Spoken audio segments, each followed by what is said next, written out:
An American-born girl who grew up under ISIS control was rescued from a Syrian detention camp last month after the girl's mother, a U.S. citizen who left the country and in 2014 joined the terrorist organization, and her father were killed while living under the terror group, according to a former U.S. diplomat.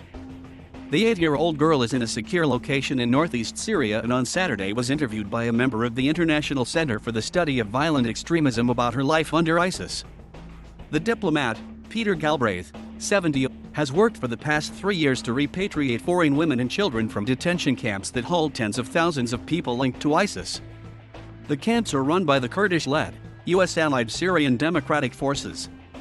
Among Galbraith's many formal roles, including serving as the U.S. ambassador to Croatia from 1993 to 1998, he spent decades as an integral figure in U.S. dealings with the Kurdish people, a stateless ethnic minority in the Middle East who are spread across Syria, Turkey, Iraq, and Iran. Galbraith told BuzzFeed News that the girl, Amina Mohammed, was rescued in large part due to the information provided by a Canadian woman who joined the terrorist group in 2014 but has since regretted the decision and denounced the organization. Galbraith helped secure the release of the Canadian woman, and she is now awaiting in Iraq to be repatriated to Canada. Galbraith and the Canadian woman, who spoke to BuzzFeed News on the condition of anonymity out of fear of retaliation from ISIS supporters, detailed their efforts over the past year and a half to rescue Amina after she was left in the custody of one of her stepfather's other wives, a Somali woman who remained an unwavering ISIS supporter.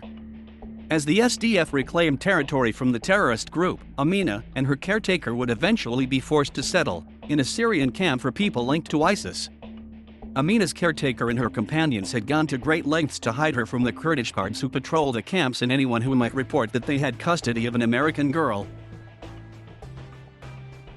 They knew the camp authorities were always searching for orphans, the Canadian woman said, explaining there were sections in both the Raj and Al-Hol detention camps in Syria where women of Somali origin lived together and all helped each other avoid being identified by the Kurds. In the camps, Amina was made to wear long robes and in niqab, a veil that exposes only the eyes, to conceal her identity and race, since her caretaker was black and she was white and very sickly and pale, the Canadian woman said. It's in no way part of Islam for children to wear niqabs, it was just a disguise, she told BuzzFeed News.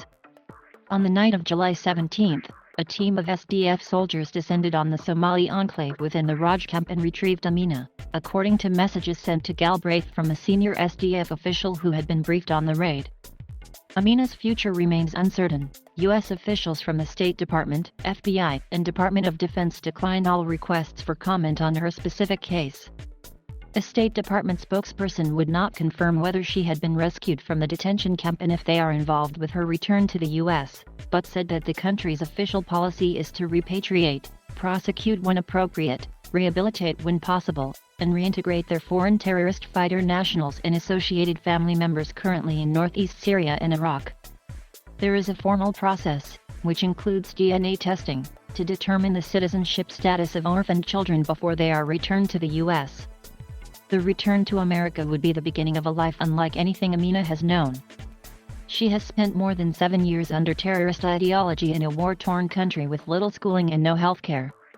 Her parents and youngest brother are dead. Her one remaining sibling is missing.